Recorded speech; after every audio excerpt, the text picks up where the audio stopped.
A quick shout out to our newest subscriber, Benjamin Miller. Welcome to the channel, and thank you for becoming a new downloader.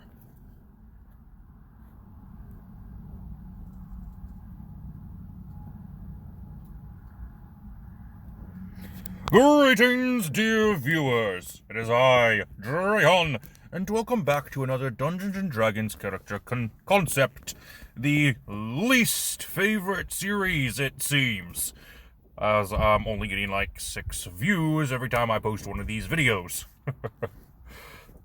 Oh well, it helps me get more videos out there. And I kind of like doing this series. It helps you, viewers, create new characters just by going over the lore of each one of these races. To give you an idea of what you might want to do for your next concept. Anyways, today we are taking a look at the Kobolds, the Dragon Worshippers. Now, the 3 main kobolds that we have are the Dragon Scale, or the Scale Shields, the Dragon Scale Sorcerers, and the Kobold Inventors. So that's our basis for a generic character for a kobold. An artificer, a fighter, and a sorcerer. And normal kobolds in general will just like ambushing people and setting up traps. So a rogue. Backgrounds that might fit the kobolds are acolytes, clan crafter probably, and the expert miner, because, well, they love to mine for jewels and gold. That was the whole reason for their creation, was to increase a dragon's hoard. So yeah, welcome back to Character Concept. This is basically what we do. We take a race, we look at their lore, see what backgrounds and classes might best fit with that race. And then we take a deeper dive into each and every single class to see if we can find subclasses that best fit these races. So, without further ado, let's go ahead and jump into our first one, the Artificer. While the Alchemist Artificer would probably be the most common specialist for a kobold, I would think it's safe to assume that you can do any sort of Artificer for a kobold, so long as your kobold has access to the materials necessary to be a part of that subclass. Most kobolds don't have access to much. What they do have access to is whatever they can scavenge, because they are a scavenger. They're a scavenging race. That's what they do. So for the most part, you might as well just play an alchemist just to say, hey, this is the best I got, but I can still be an artificer just by using what materials I have lying around me. It makes sense, and it's the best one I can think of. I do have an idea for a character that is a kobold artificer. That is an armorer. And that's only because they're in a civilization, their kobold tribe has the materials necessary to become an armorer. But I digress. That's really the best one, is the alchemist.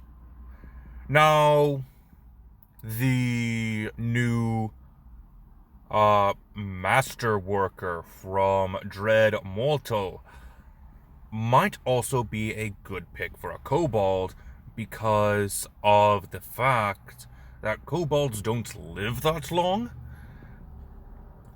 So having the ability to replace destroyed limbs, or even destroyed organs would actually be useful for a kobold, I think. So yeah, a masterworker artificer might even work. Again, if they have the materials necessary to fit that subclass. It is important for you to know your campaign setting in order to figure out how your kobold would react to it, to build around it using that setting. Does your kobold have access to these extra materials? If so, then yes, other artificer subclasses would work. If not, then you're better off just doing the alchemist. Moving on next to Barbarian. I don't think I have to explain what a Swollbold is, but in case I do, it's a kobold that is buff. It's a buff kobold. So yeah, I would say that there would be 1 or 2 barbarians in a tribe of kobolds. Most importantly, a zealot barbarian, but I would also recommend a beast barbarian, because there have been records, supposedly, of lycanthropic kobolds, but not in the traditional sense, and I'll explain that here in a few classes.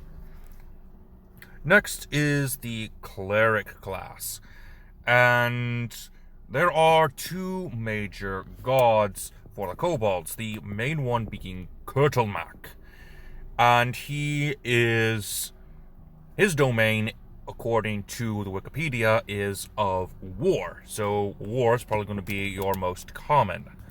Another kobold god, whose name I cannot remember, has the domain of trickery, protection, and traps.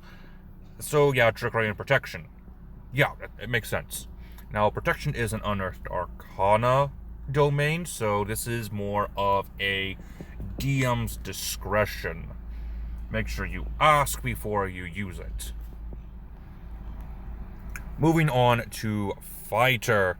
Fighter archetypes for Arcane Archer and Eldritch Knight actually make sense, because while kobolds don't utilize them often, they will utilize Arcane as much as possible in the form of magic items. So yeah, it kind of makes sense. Battle Masters and Champions would probably be the most common. The second most common being the Cavalier, because as you see in this poorly timed image, kobolds commonly ride dire weasels. Yeah, this is so common, in fact, that there have been rare records of there being kobolds who have been afflicted with weasel lycanthropy. A wereweasel, if you will. So, yeah, that's why I chose the Beast Barbarian, was for that purpose. It's hilarious and stupid. But that is a pretty cool idea, having a kobold riding this giant weasel.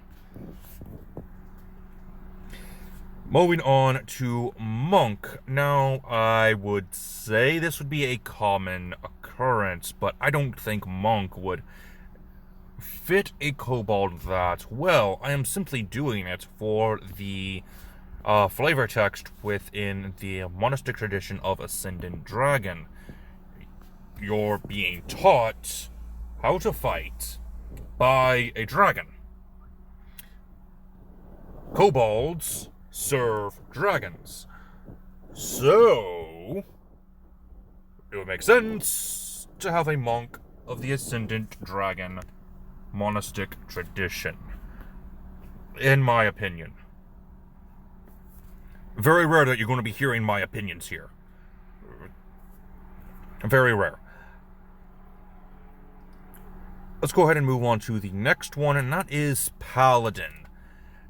Paladins will probably be a little bit more common than the Cleric, but not as common. But this does bring up a little bit of a tidbit from their lore. Again, they serve dragons.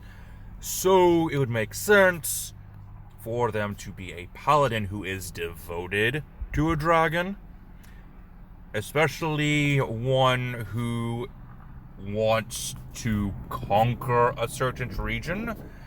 So yeah, devotion and conquest. Maybe crown, but that's less likely, so I didn't put it here. Moving on to Ranger. Again, talking about the Dire Weasel mounts, a Beastmaster Ranger would actually make sense.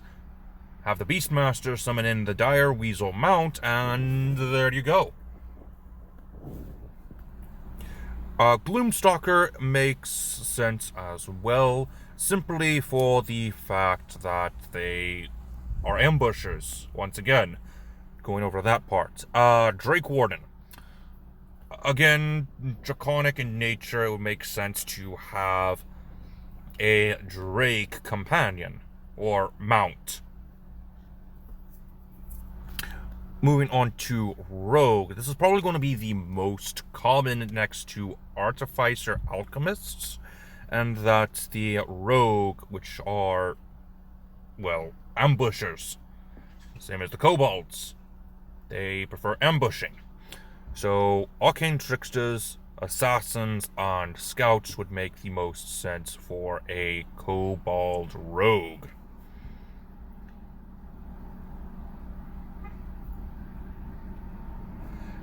And unfortunately, that is all that I am able to cover. I would cover Warlocks and Wizards, but Kobolds don't live long enough to become those. And they serve dragons. Not really much else. So, yeah. I mean, it's in the lore. They don't become wizards. They use magic items most of the time. So, it would be very, very unlikely for a kobold to take up an arcane tradition of a wizard, or a patron that isn't a dragon. So, there you have it, my dear viewers. A video covering ideas you can use to create a kobold playable character. Tell me what you thought in the comments section down below, and I will eventually put in the description on where you can find the lore for kobolds, because there have been a few YouTube videos that have covered kobolds. Mr. Rex actually covered one about what they don't tell you about kobolds, and that one was actually a pretty good video, and I do recommend watching it. So eventually I'm going to put that in the description, once I remember to. That'll probably be something I do over a holiday or something. But until next time, my dear viewers, I don't know what exactly I'm going to be doing just yet. I'm hoping to get the Ninja Turtle video out on Monday, but we'll see. Until next time, this has been Drahon, and I am offline. Whoops, I forgot about sorcerers. Draconic Bloodline sorcerers. Gotta remember those. Now, I'm offline, because I have nothing else to cover. Can't believe I forgot about the Draconic Bloodline sorcerers. Oh, I'm in such a hurry to get these videos out.